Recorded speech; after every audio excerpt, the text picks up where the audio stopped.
Amanda Small, the Public Information Officer for the Commerce City Police Department. It's Monday, July 14th, and these are your weekend high or low lights, depending on how you look at them. This is essentially our video blotter, where we give you a rundown of the most significant incidents your CCPD patrol officers responded to over the weekend. But we always like to start these off with a few fast facts. We answered 360 calls for service and made 60 traffic stops just on Saturday and Sunday. Now here are those highlights in chronological order. You probably saw this first incident posted about on our various social media platforms. Overnight Thursday into Friday, a vigilant CCPD patrol officer stopped a driver for what was originally just careless driving in the 5800 block of East 66th Avenue. He determined, however, the driver was DUI, and he discovered he was also in possession of fentanyl, cocaine, and methamphetamine. He was jailed. Good work, patrol. On Friday, officers responded to a disturbance at a convenience store in the 6300 block of East 72nd Avenue. A woman was making soliciting comments to customers there. She was found to have an active warrant for her arrest and was also in possession of methamphetamine.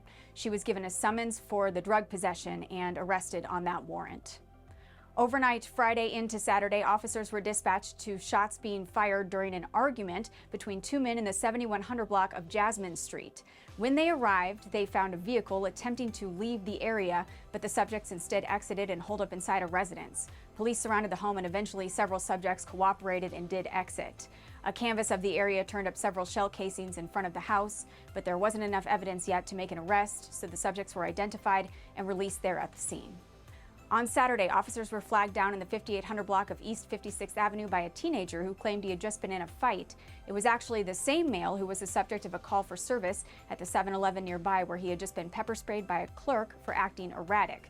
The juvenile male was intoxicated, and video footage from the business revealed he had driven there.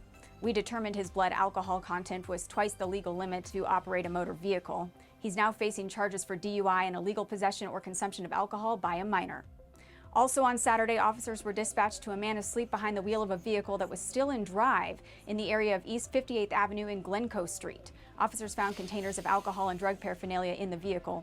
Along with firefighters, we roused the driver, who admitted to using THC pens while driving. He was arrested for DUI and driving under restraint with no valid insurance or registration.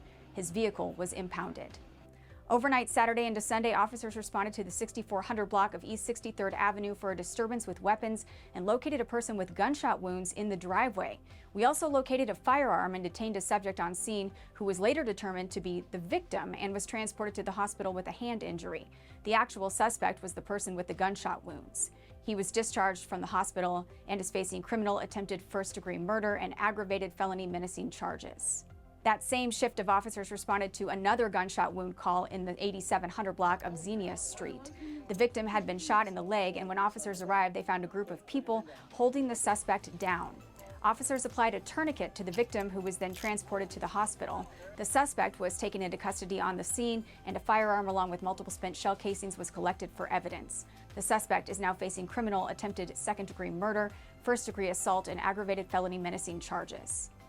This next terrible incident was shared on our social media platforms as well. Right around midnight, officers were sent to the 81st Avenue and Tower Road intersection for what turned out to be a fatal crash between a shuttle bus and a pickup truck. One person was killed on the shuttle bus, and approximately 10 other people were transported to a number of different hospitals with varying degrees of injuries. Our crash reconstruction team is still investigating and working to determine who was at fault and whether or not speed played a factor in this tragedy. Please keep all those impacted close to your hearts. We certainly are. And finally, overnight Sunday into Monday, officers responded to a hit-and-run collision in the 6100 block of East 56th Avenue, where a vehicle struck a building and then fled the scene with a child inside the vehicle, according to witnesses. Through investigation, officers were able to locate the suspect vehicle unoccupied, as well as the registered owner of it and the child that was supposedly a passenger inside a residence. The vehicle was impounded, and this case has been assigned to detectives to determine if there's enough evidence for charges against that registered owner. That's all for now. We'll see you next time. Have a safer week, Commerce City, and remember, if you need us, we are always just minutes away.